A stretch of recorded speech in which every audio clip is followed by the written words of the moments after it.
అమ్మ, happy women's day అమ్మా. నువ్వు నా తొలి ప్రేమవి, నువ్వు తొలి గురువువి, తొలి స్నేహితురాలివి, తొలి రక్షించిన దానివి, తొలి సెక్యూరిటీవి. మరి అన్నీ నువ్వే కదమ్మా. ఎన్నో రాత్రులు నా గురించి పడుకోలేదు, ఎన్నో త్యాగాలు చేసావు, ఎన్నో కష్టాలు పడ్డావు నా గురించి. కానీ ప్రతిఫలంగా ఎప్పుడు ఎందుకమ్మా ఏం అడగలేదు? నువ్వు నాతో లేవు, కానీ ఈ రాత్రి నిద్ర ఇరిగిపోయినా తొలిత ఎవరికమ్మా నిన్నే కదమ్మా ఫోన్ చేసేదాన్ని.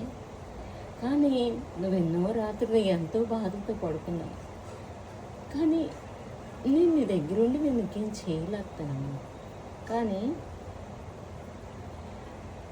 నేను నిజంగా చెప్తున్నాను, హ్యాపీ ఉమెన్స్ డే అమ్మా.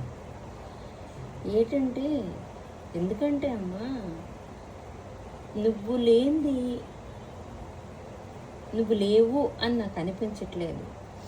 ఈ ఉమెన్స్ డే ఎప్పుడొచ్చినా అమ్మ, నా ఉమెన్స్ డే, మరి డాటర్స్ డే, ఫాదర్స్ డే, ఇలాగా అన్నీ నువ్వే నాకు చెప్తావమ్మా, నీకు ఎంత గుర్తమ్మా అనేదాన్ని. అందుకే ఇవాళ చేశాను ఎవరికో ఫోన్, అంతే. కానీ ఎవరికో చెప్పాను, కానీ అంత స్వీట్ అనిపించలేదమ్మా. చెప్పాలి అంటే చెప్పాను అంతే. కానీ ఈరోజు ఎందుకో అమ్మా